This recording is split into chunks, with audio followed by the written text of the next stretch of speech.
This morning, we are following breaking news from Ler County where deputies shot a woman they say they were trying to pick up on an outstanding warrant. This is a live look at the scene from Sky 9. You can see the crime scene tape around the corner here of these two streets in Ler County. This is a rural area in Ler County. You can see that investigators are still on scene, and you can see that car there that's crashed on the corner. This started around 1:30 this morning at Highway 402 and East Frontage Road. Ler County deputies found a car whose owner had a warrant and revoked license. The deputy tried to pull her over, but she took off, leading deputies on a chase of speeds of more than 100 miles per hour. Spike strips didn't slow her down. She eventually stopped at Wheat Ridge Court and County Road 18. Deputies say she got out of the car with a gun, and that's when deputies fired. It is not clear whether she pointed her gun at those deputies or fired herself. She was hit and taken to the hospital. No one else was hurt. Loveland Police is taking lead on this investigation. We do have a crew that's on the way to the area. Once they get there, we'll check in with them. Hello, everyone. It is digital host AJ Wiest with a breaking news story for you all. A former Tuscumbia police officer pled guilty to manslaughter this afternoon. Jay Stewart pled guilty to killing Terry Hinton in October of 2022 while driving under the influence. Investigators said the wreck happened on Hawk Pride Mountain Road while Stewart was driving a marked police vehicle. Stewart was taken to the hospital and later airlifted to a different hospital for further treatment. The sentencing will be in October. But with WAFF 48, I'm AJ Wiest, and I am on your side. Since the murder of George Floyd, a former Minneapolis police officer will be released from prison. In just a few hours, Thomas Lane will be moving into supervision after completing his sentences for aiding and abetting second-degree manslaughter. Michelle Beck is live in Minneapolis, revisiting the case. Michelle. Well, Jason, Alicia, all morning long, I've been checking the federal inmate database to look for any updates on Thomas Lane's status as an inmate. And so far, the website suggests that Thomas Lane is still at the Colorado prison facility. We do know, however, Thomas Lane is set to be released today and enter into supervision. When he does, he'll be the first among the former IMPD officers convicted in George Floyd's death to leave prison. Until now, Lane had been serving out the rest of his state sentence. Back in April, he completed his federal sentence. Among state and federal charges, Lane was convicted of violating Floyd's civil rights by not intervening when Officer Derek Chauvin kneeled on Floyd's neck. And guys, we also know that of the 4 officers involved in the death of George Floyd, Derek Chauvin, he is serving the longest sentence with more than 20 years. Meanwhile, both Tu Tao and J. Alexander King, they'll complete their sentences next year. And as for Thomas Lane, his full sentence, including that supervision, that'll expire exactly 1 year out from today. Back to you. Good morning and welcome to the Bad Apple Report. It's 7:30 a.m. bright and early right here at home on the range. Thank you so much for being here today, folks. You know, I really appreciate it. So much so, I'm going to get right on with the show. Investigators are now looking into a video recording incident involving a Chesterfield County school resource officer at an elementary school.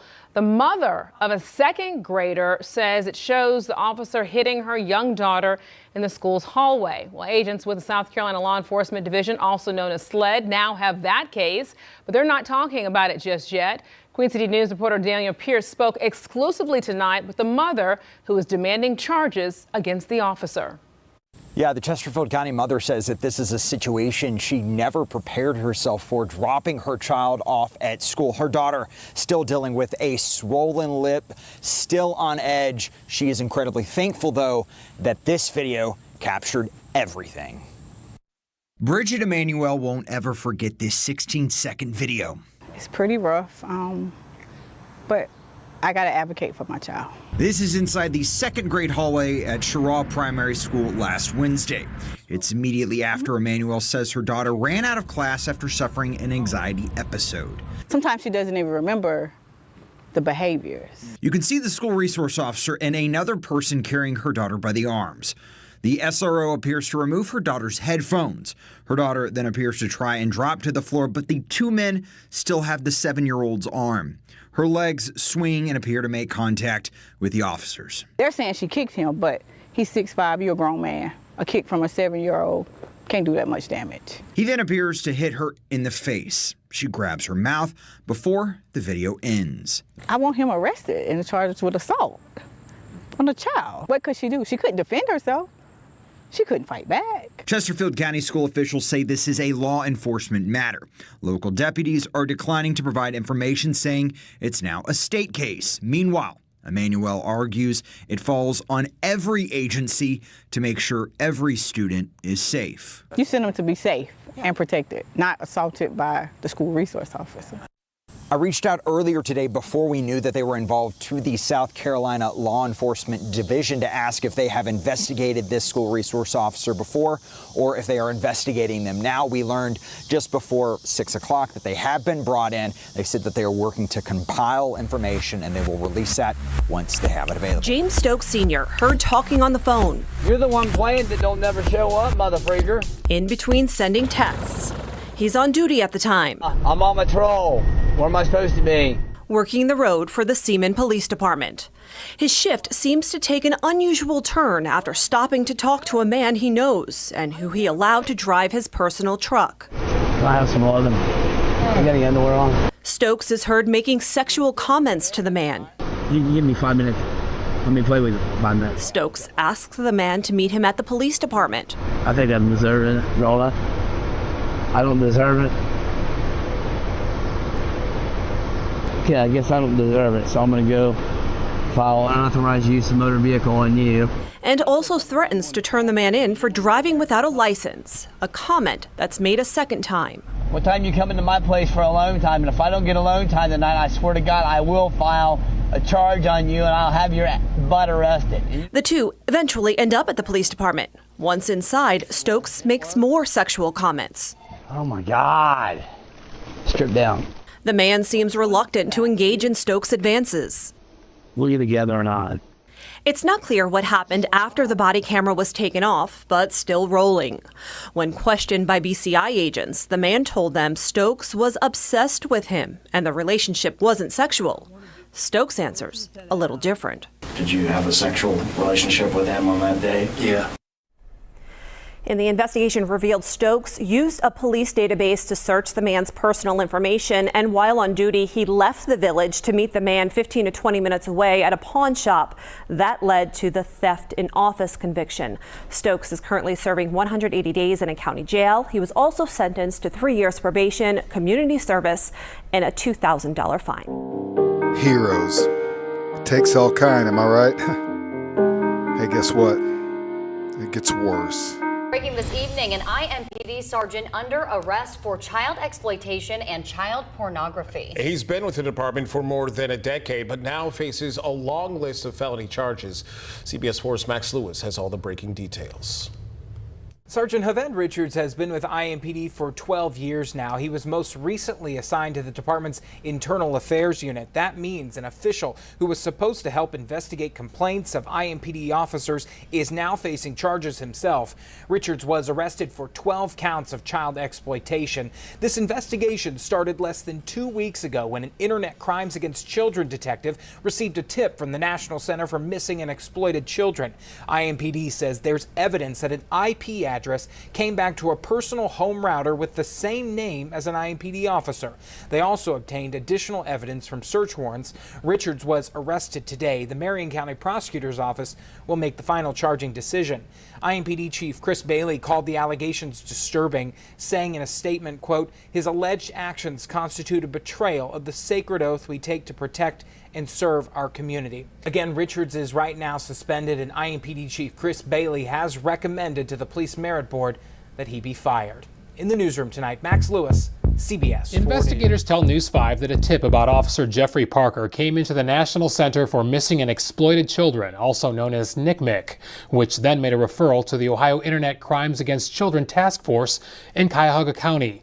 BCI agents took over the investigation, and the officer was arrested on multiple counts of pandering obscenity of a minor and illegal use of a minor in nudity-oriented material. It's always shocking to hear that somebody in a position of trust could be doing this. We unfortunately know, based on the reports that we see, that this does span all walks of life. Fallon McNulty, the director of the NCMEC cyber tip line, couldn't talk specifically about the tip regarding the officer or any allegations against him, but she said in general, tips from the public are crucial to protect children.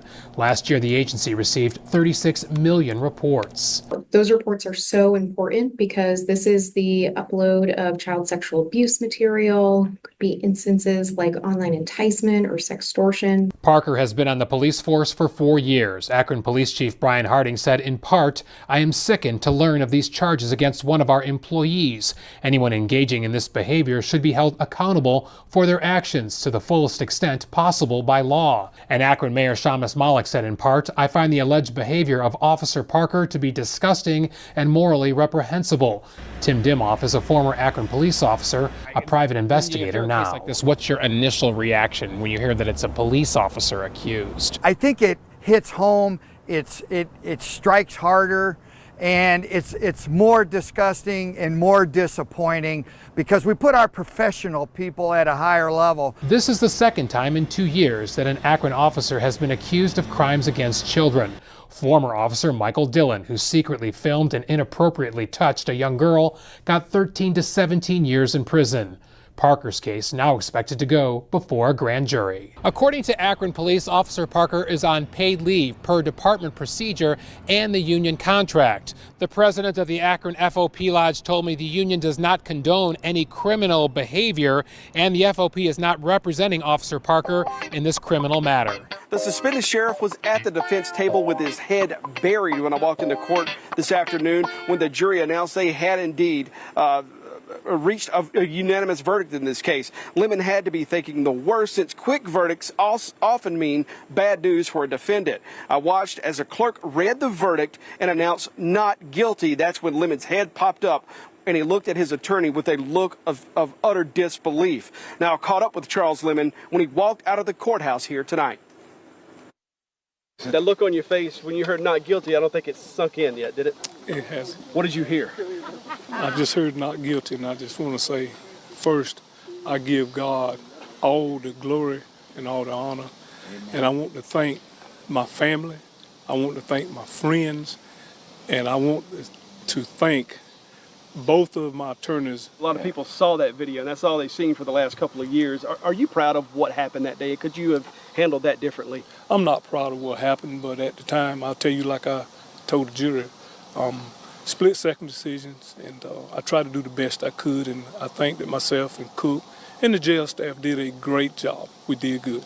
You think Cook should have taken his case before a jury? Well, I can't elaborate on that. Trevor Murphy, those guys that did what they did, they felt like they had to do.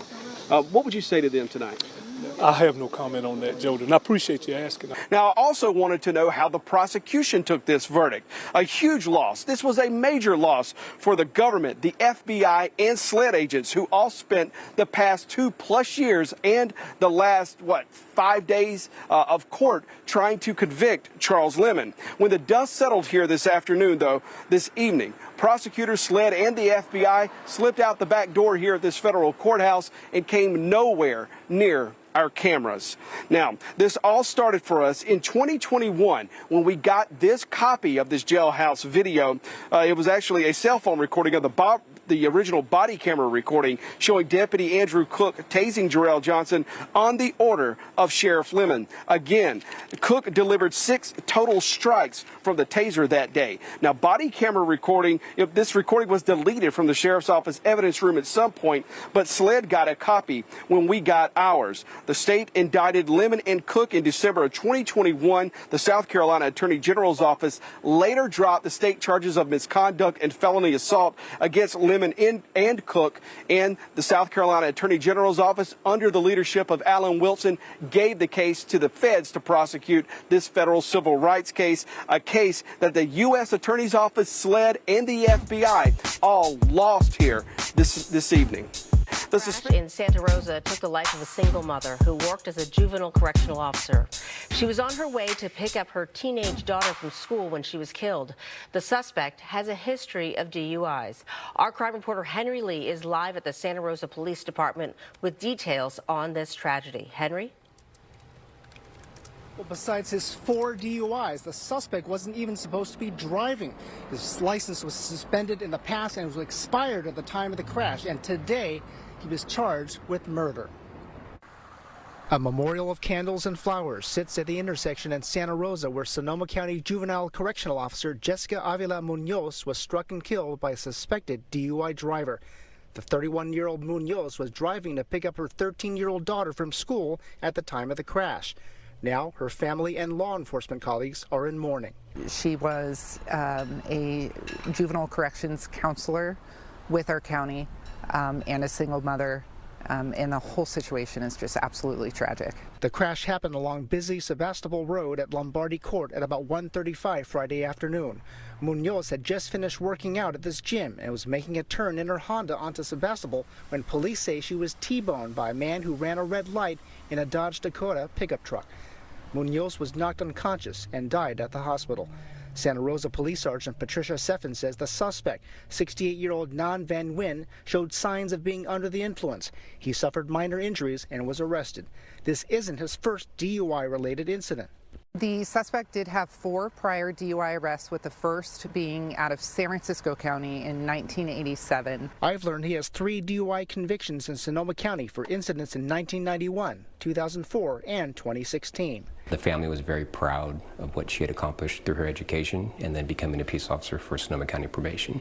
Damian Evans is president of the union that represents county probation and correctional officers. He says Munoz began working at Juvenile Hall just 10 months ago and had just moved into a new home with her sister this month. 16 days there and they haven't even finished unpacking when I talked to the sister today. So it's pretty traumatic to where they're about to start their next journey. The tragedy is a grim reminder of the dangers of drinking and driving. And it always seems to be that the one that causes the crash is the one that lives. Annie McCarter stopped by the memorial. She had a daughter, and I'm thinking the daughter waiting for the mom to come pick her up, and then she finds out like that.